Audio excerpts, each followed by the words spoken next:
పింఛన్ల పంపిణీ కరపత్రంపై ఉప ముఖ్యమంత్రి పవన్ కళ్యాణ్ చిత్రాన్ని ముద్రించకపోవడం ఆయన్ను పరాభవించడమేనని జనసేన పార్టీ నేతలు కార్యకర్తలు మండిపడుతున్నారు. పవన్ కళ్యాణ్ సహకారంతో అధికారంలోకి వచ్చిన చంద్రబాబు పింఛన్ల కరపత్రంపై కేవలం తన చిత్రాన్ని మాత్రమే ముద్రించుకున్నారని ఆగ్రహం వ్యక్తం చేస్తున్నారు. ఇదే విషయాన్ని ప్రస్తావిస్తూ కరపత్రంపై పవన్ ఫోటో ముద్రించకుండా దారుణంగా అవమానించారని వ్యాఖ్యానిస్తున్నారు. కేవలం తాను మాత్రమే ప్రచారం పొందాలన్న యావ చంద్రబాబుకు ఇంకా పోలేదు అని జనసేన కార్యకర్తలు నాయకులు విమర్శిస్తున్నారు. అంతేకాదు ఎన్టీఆర్ పేరుతో పంపిణీ చేస్తున్న పింఛన్ల కరపత్రంపై ఎన్టీఆర్ చిత్రాన్ని కూడా వేయకపోవడం గమనార్హం.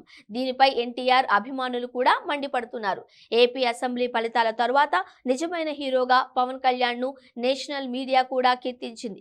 అలాంటి పవన్ కళ్యాణ్ ను ఏపీ సీఎం చంద్రబాబు సైడ్ చేసేస్తున్నారు. పాలన మొత్తం తన సెంట్రిక్ గానే ఉండేలా జాగ్రత్తలు తీసుకుంటున్నారు.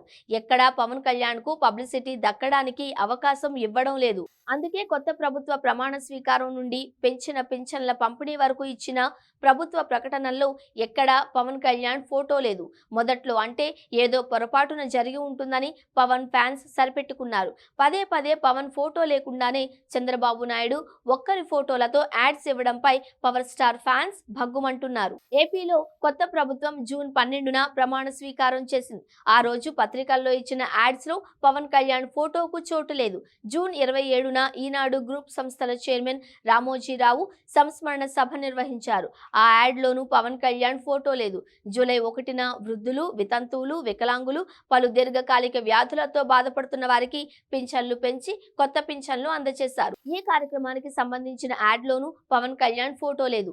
గద్దెనెక్కే వరకు పవన్ కళ్యాణ్ ను ఉపయోగించుకొని అవసరం తీరిన తరువాత ఆయనను పక్కన పెడుతున్నారా అని ఆగ్రహం వ్యక్తం చేస్తున్నారు. సీఎం ఫోటోతో సమానంగా డిప్యూటీ సీఎం ఫోటోను గవర్నమెంట్ ఆఫీసుల్లో ఏర్పాటు చేయాలని ఆదేశించిన సీఎం గవర్నమెంట్ యాడ్స్ లో పవన్ కళ్యాణ్ ను ఎందుకు పక్కన పెడుతున్నారో చెప్పాలి అని ప్రశ్నిస్తున్నారు.